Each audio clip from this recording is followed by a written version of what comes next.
Bonjour tout le monde, Zulf Laoun. Ravi de vous retrouver une nouvelle fois sur ma chaîne YouTube, ma passion culinaire. Ma vidéo d'aujourd'hui portera le thème de Chorba algéroise.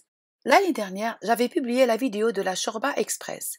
Et cette fois-ci, je partage avec vous la Chorba algéroise avec toutes ses étapes et astuces de réussite. Sans trop tarder, passons directement à la réalisation.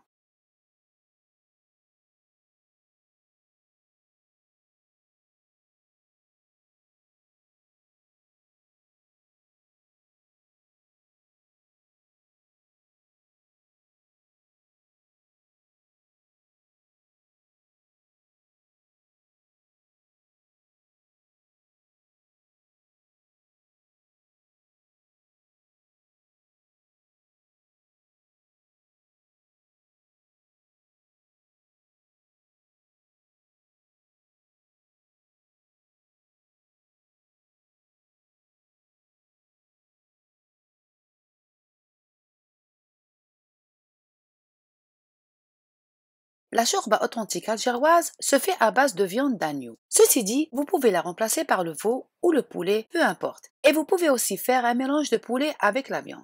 Et pour la quantité, je me contente de 2 petites portions, juste pour donner du goût à ma chorba.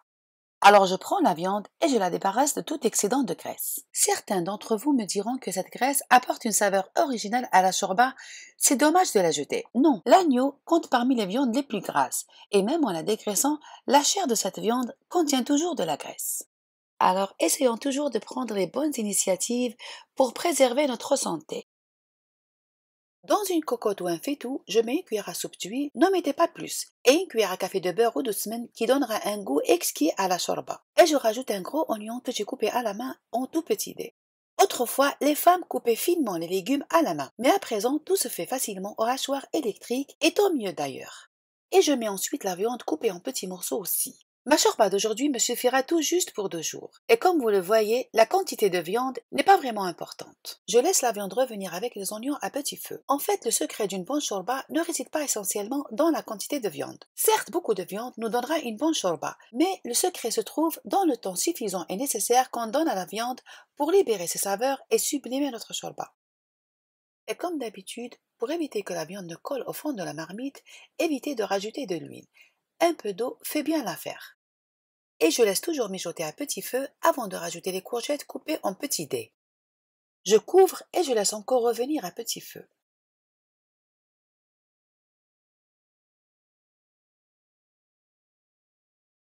Et en parallèle, je hache finement la coriandre et je coupe avec ces quelques feuilles de menthe pour parsemer ma chorba avant de servir.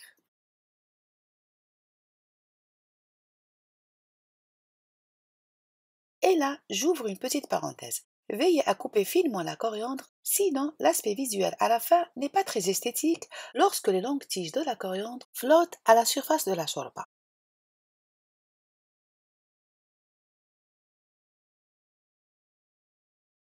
Je rajoute à la viande qui est en train de mijoter la coriandre finement ciselée, une petite branche de céleri et un brin de menthe fraîche que vous pouvez remplacer par la menthe séchée.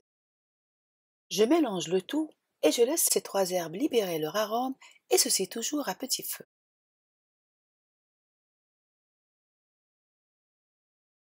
D'autre part, je prends les tomates, je les coupe en deux, je les débarrasse de toutes les graines et je les coupe ensuite grossièrement dans un couscoussier ou un panier à vapeur.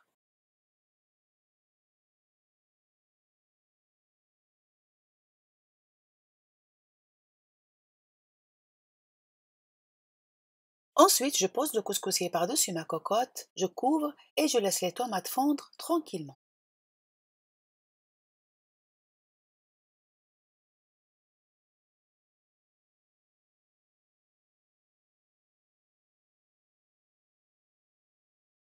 Et au fur et à mesure que les tomates fondent, j'écrase avec la poignée un mortier jusqu'à ce qu'il en reste que la peau. Et enfin, je rince la peau de tomate avec de l'eau bouillante. Cette méthode de cuisson est un héritage ancestral algérois que je tiens de ma mère et auquel je tiens énormément. Je laisse encore mijoter un petit moment avec la tomate. À ce stade de la réalisation, la viande est à peine à moitié cuisson. J'assaisonne ensuite avec du sel, du poivre noir, cannelle, poivron rouge et piment fort qui reste facultatif. Je ne vous le cache pas, l'odeur de ma bonne shorba envahit ma cuisine et même la maison. C'est juste sublime. Et enfin, je verse de l'eau bouillante jusqu'à la hauteur des poignets.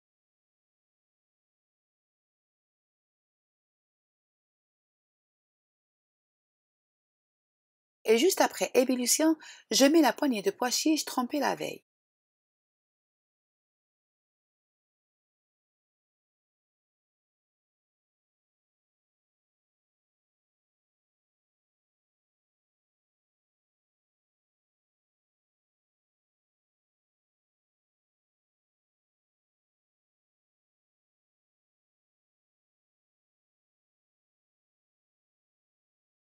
Ensuite, je rince le fric ou blé concassé avant de le plonger dans la cocotte. Et là, j'ouvre une petite parenthèse que j'ai oublié de citer en arabe.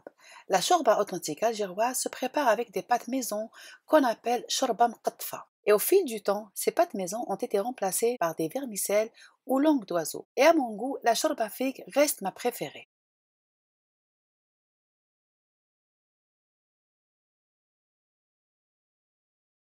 Et enfin, dans un bol, je prélève un peu de sauce auquel je rajoute l'équivalent d'une cuillère à soupe et demie de tomates concentrées et un peu de coulis de tomates.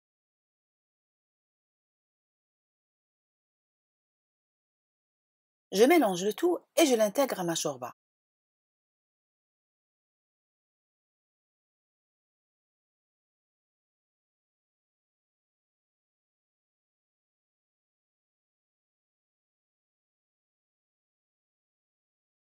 Et bien sûr, sans oublier la touche de piment fort qui lui donnera un goût magnifique.